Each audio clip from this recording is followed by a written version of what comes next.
And we are rolling on part 2 on February 24th or 3rd. And we're going to hear a mini debate on fracking. And let's first hear a 5-minute constructive from the government from Trent Jolly. This proposition will be presented as a policy debate case taken from the affirmative stance that fracking should be banned. The criteria is cost-benefit analysis that the well-being of people now and in the future matters the most. For the sake of time, I'm going to skip definitions. So what is the problem? Promoting fracking hinders our efforts moving forward towards renewable energy and environmental safe practices. The process of fracking has been linked to increased air pollution and the release of greenhouse gas. Fissures created by fracking release methane and VOCs that were previously trapped in rocks. Fracking puts a strain on the ecosystem by requiring a lot of water. According to a peer-edited journal by Ucla in 2014, most sites in the United States need nearly 2.7 to 3.9 billion gallons of water per well. And according to the United Nations in 2014, there's already a huge scarcity in water. Most of the world's water sources are already under stress, with one assessment calculating that global groundwater needs are 3.5 times in excess of the actual area of aquifers, and warning that 1.7 billion people's lives in areas where groundwater resources and groundwater dependency ecosystems are under threat. The process of fracking has been linked to water contamination. In a report published by the Environmental Science and Technology in 2016, it revealed that fracking operations pose an above and beyond ground risk to drinking water. The process of fracking has been linked to causing seismic activity. According to a peer-edited journal by Ellsworth in 2013, micro-earthquakes, those of with magnitude below 2, are routinely produced as a result of fracking. Wastewater disposals by injections in deep well drilling sites possess a high risk because this practice can induce larger earthquakes. For example, several of the largest earthquakes in the United States mid-continent in 2011 and 2012 may have been triggered by nearby disposable wells. The largest of these was a magnitude of 5.6 in the central of Oklahoma that destroyed 14 homes and injured 2 people. Fracking is a relatively new technology, and many of the health and environmental implications remain unknown. Many of the fracking additives are toxic, carcinogenic, and mutagenic. Many are kept secret, making it hard for science to conduct research and detect them in cases of possible contamination. This is a result because of the 2005 Halberton loophole, which exempts fracking from many of the nation's major federal environmental protection laws, including the Safe Drinking Water Act. Researchers at Cornell state that because shale gas development is so new and scientific information is so new, only since 2011 have studies began to appear in peer-edited journals. This causes reason for pause. Low-carbon shale gas development is contingent on future technology breakthroughs that have yet occurred. The same peer-edited journal by Ucla in 2014 estimated that it would cost $58 trillion in order to establish a successful fracking network in the United States. So how big is the problem? In air pollution, methane is released at 3.6 to 7.9% in fracking wells, compared to 1.6 to 6% in conventional wells. This is significant because methane is significantly worse than normal gas, and over just 20 years, the greenhouse footprint from shale gas alone is more than that of coal and oil. Water pollution is also a serious issue. A peer-reviewed study looked at private water wells near fracking sites. It found that about 75% of the wells sampled within 1 kilometer of gas drilling were contaminated with methane from deep shale formations. So why do we have this problem? The United States is too dependent on fossil fuels. According to the U.S. Energy Information Administration, in 2015, the U.S. consumed 19.4 million barrels of crude oil per day. combined to China and India combined of only 13.8 million. So what is the solution? There should be a national ban on fracking, and the United States should invest in alternative energy sources to reduce our dependency on fossil fuels and lower our environmental impact. Will the solution work? France, Belgium, Bulgaria, Germany, Scotland, Vermont, and New York have all banned fracking, and we should too.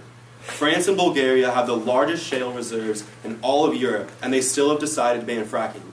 Clearly, they have outweighed the pros and cons.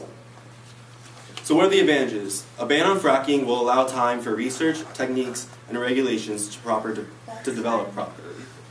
So on balance, we see that the national ban on fracking is the best solution to prevent further damage to families and the environment, as it will stop air pollution, it will stop water contamination, That's it time. will end man-made earthquakes. I now stand open for Now stand cross-examination. open for 2-minute cross-ex.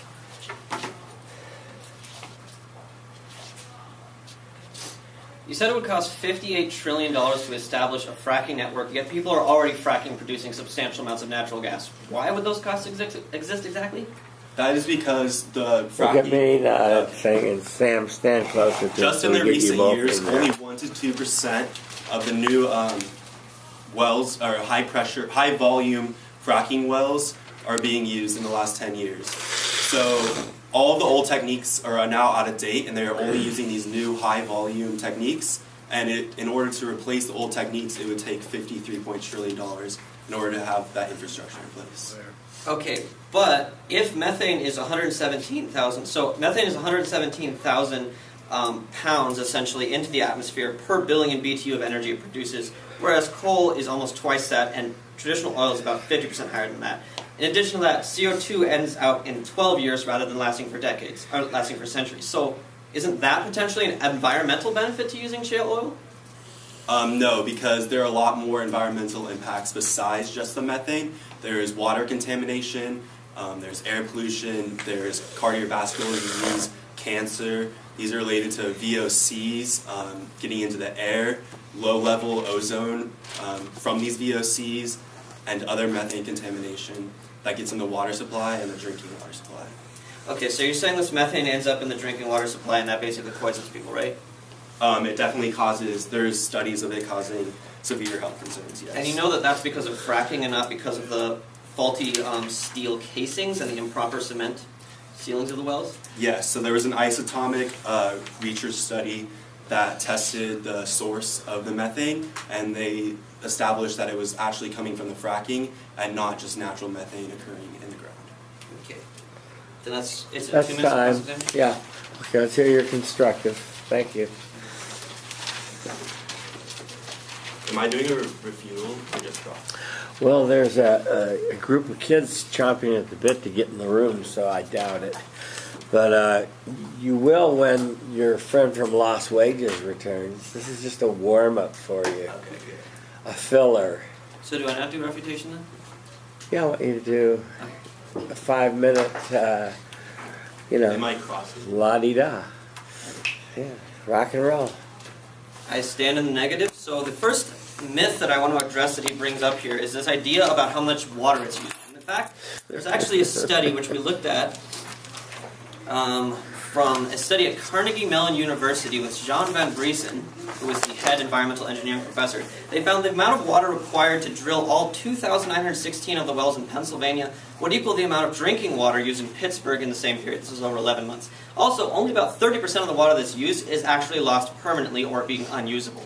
So, for example, in Pennsylvania, the fracking consumes 1.9 million gallons of water a day. However, livestock use is 62 million gallons a day, and mining is 96 million gallons a day. So there are some serious over-exaggerations of the amount of water that is being used by this. He just mentions how the UN survey says that there is enough water. That doesn't mean that we'd be using fracking, especially when fracking is so much more water efficient, actually.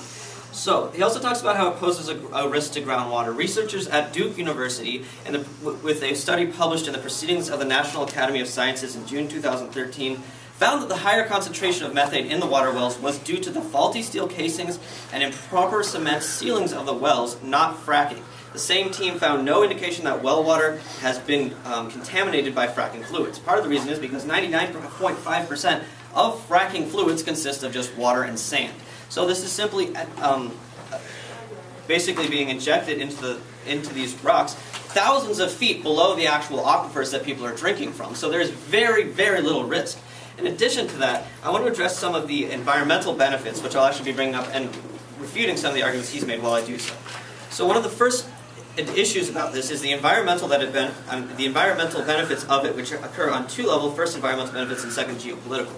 So the first is that this is the cleanest fossil fuel, that is to say natural gas. It chiefly produces methane. When burned, the principal products are carbon dioxide and water vapor. As a result, it produces less CO2, less sulfur dioxide, which causes acid rain, less nitrogen oxide, which causes smog. So some of the main pollutants are not present in this kind of production, which is why, for example, as I mentioned before, it costs 117,000 pounds per billion of energy produced, which is about 30% less than oil and about 50% less than coal. This is actually one of the reasons why former President Barack Obama said at a Georgetown climate speech, we should strengthen our position as the top natural gas producer. It not only can produce safe, cheap power, but it can also reduce our carbon emissions. Another very beneficial element of this is the fact that methane, while being harmful in the short term, actually is absorbed into the soil and the atmosphere in only 12 years, whereas CO2 can take hundreds of years to go away. So this is an absolutely important thing. And if you want to say that it's both, what we're actually seeing is that the natural gas is seeing a reduction in the use of other techniques, which is why the researchers at Forbes, Real Clear Politics, they said CO2 emissions have dropped 10% over the last decade, more so than in Europe, more so than any other country that has been actually not using fracking. They said that fracking is actually the primary cause for our decrease in the CO2 emissions. So this is a very big benefit that we're seeing from this program. Secondly, it produces economic benefits that really cannot be addressed otherwise. So for example, first, gas prices. Natural gas prices cause them, our fracking caused them to drop 75%. This is from Brookings Institute in May 23rd of 2013. They said that we've dropped our gas bills around $13 billion per year from 2007 to 2013, as a result saving hundreds of dollars to the average American family every year. This benefits are highest to people in states like Arkansas, Louisiana, Ohio, Wisconsin. These are states that actually have traditionally been having suffering economies, so this is a really good benefit to those people. So also, we get jobs. The U.S. Chamber of Commerce the U.S. Chamber of Commerce's 21st Century Energy Institute says fracking created 1.7 million jobs, with 3.5 million projected by 2035. And this is once again states like Ohio and North Dakota, states that need these jobs because they've had failing industries ever since the auto industry moved out. So this is absolutely essential to our development of our economy. And if he wants to talk about renewable energies, we look at Forbes in 2016, which has shown that the share of coal has dropped from 53 to 34% in 2015. And the primary attribute that they put this on is the lower natural gas prices. They further state that we can't actually really look at alternative energies as a full replacement because they're not reliable enough. So that is to say, we use coal because it's reliable, because you can use it regardless of weather conditions such as the sun and the wind. Natural gas is the best option, as they state, and as Friends of Science in 2016 states, to replace coal, which is one of the dirtiest productions we have. Renewable energy is certainly a benefit, but it cannot fully replace coal, as it is not actually able to be so reliable. So we ultimately urge that, on balance, it's much more beneficial to the economy and to the environment that we do not ban fracking, because fracking is only, it may not be perfect, but it certainly is preferable to using oil or coal. Thank you.